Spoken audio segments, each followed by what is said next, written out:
என்ன கேட்டார்? உன் பேர் என்னன்னு கேட்டார். ஏன் கேட்டார் சொல்லுங்க? அப்பா கேட்டார். குரலோ யாக்கோபு, உடம்போ ஏசாது, நீ யார் மகனேன்னு கேட்டார். என்ன சொல்லியிருக்கணும் அவன்? யோசனை பண்ணி பாருங்க. அங்கே நான் தான் உங்கள் மூத்த மகன் ஏசான்னு சொன்னான். யோசனை பண்ணி பாருங்க. இப்போ சொந்த தகப்பன், சரீர பிரகாரமான தகப்பனை ஏமாத்திட்டு நீ வந்துட்ட. 14 வருஷம் வனாந்திர வாழ்க்கையாக போச்சு. இப்போ அதே ஒரு சந்தர்ப்பம் ஏசப்பா கிட்ட ஏற்படுது. என்ன? பரம தகப்பனாகிய ஏசப்பா முன்பதாக வந்து நிற்கிறாரு. இப்போ ஏசப்பா கேட்க, உன் பேர் என்ன அப்படின்னு கேட்குறாரு. இப்போ அவன் உண்மையை சொன்னான் பாருங்க, நான் யாக்கோபு அப்படின்னா. ஒத்துக்கிட்டான் பாருங்க. ஏன் ஆண்டவர் அந்த கேள்வி கேட்டார்? எத்தனையோ கேள்வி கேட்டிருக்கலாமே. ஆண்டவர் ஏன் கேட்டார்னா, எல்லாத்துக்கும் பிறப்பிடம் இதுதான். இந்த பொய் தான் உன் வாழ்க்கையில் இன்னைக்கு அலைந்து திரிகிற வாழ்க்கைக்கு காரணம். நீ உங்கள் அப்பாவை விட்டு இன்னைக்கு 14 வருஷம் பிரிந்திருக்க காரணம் என்ன? உன் அண்ணனை விட்டு 14 வருஷம் பிரிந்திருக்க காரணம் என்ன?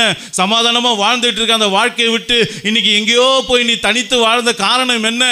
இந்த பொய் தான் அதனுடைய துவக்கம். அதனால தான் ஆண்டவர் ஸ்டார்டிங் பாயிண்ட் எங்கே அங்கே குத்தி காட்டுறாரு பாருங்க. நல்லா கவனிச்சு கொள்ளுங்க. வசனம் ஆண்டவர் வார்த்தை கேட்கணும். ஒருவேளை இந்த வார்த்தை உங்களுக்குள்ளே பேசணும், அதுதான் உங்களோட ஸ்டார்டிங் பாயிண்டாக இருக்கும். நல்லா கவனிங்க. இன்னைக்கு கர்த்தர் விரும்பல. யாக்கோபு பொய் சொன்னது நிமித்தமாக தன்னோட வாழ்க்கையில வேதனையை சம்பாதித்து கொண்டான் என்பதை கர்த்தர் அவனுக்கு உணர்த்தினார். இப்போ உண்மையை பேச ஆரம்பித்தான். இன்னைக்கு சொல்றார் ஆண்டவர், இனி உன் பேர் யாக்கோபு எனப்படாமல் இஸ்ரவேல் எனப்படும் சொன்னார். அல்லேலூயா. அன்றையிலேருந்து அவன் பிரச்சனை மாறிச்சு. எது மரண பயம் அவனுக்கு வந்தது, அந்த மரண பயம் போயிருச்சு. எந்த லாபான தன்னை வேட்டையாளவன் போல் நினைச்சானோ அந்த போராட்டம் மாறிச்சு. அதோடு அவனோட வாழ்க்கை சமாதானமாக போச்சு.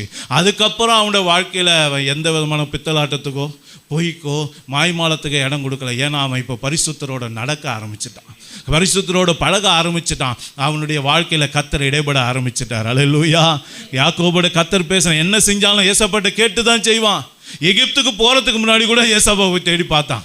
அப்போ ஆண்டவர் சொல்கிறான், நீ போ, எகிப்துக்கு போ, யோசேப்பு உன் கண்ணை மூடுவான், நீ அங்கே சமாதானமாக இருப்ப அப்படின்னு சொல்லுவார். அல்லேலூயா.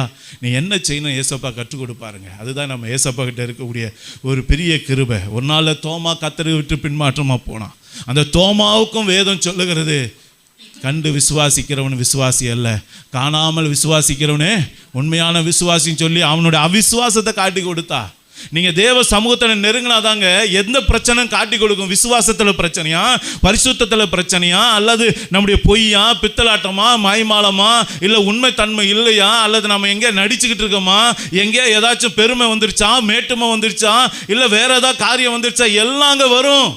நீங்கள் ஆண்டவருடைய சமூகத்துக்கு வந்துட்டீங்கன்னா அங்கே ஆண்டவர் உங்களுக்கு எல்லாத்தையும் நீங்கள் யார்ன்றதை படம் போட்டு காட்டி கொடுத்துருவாரு. தோமா வந்தான், காட்டி கொடுத்தாரு. தாவீது வந்தாரு,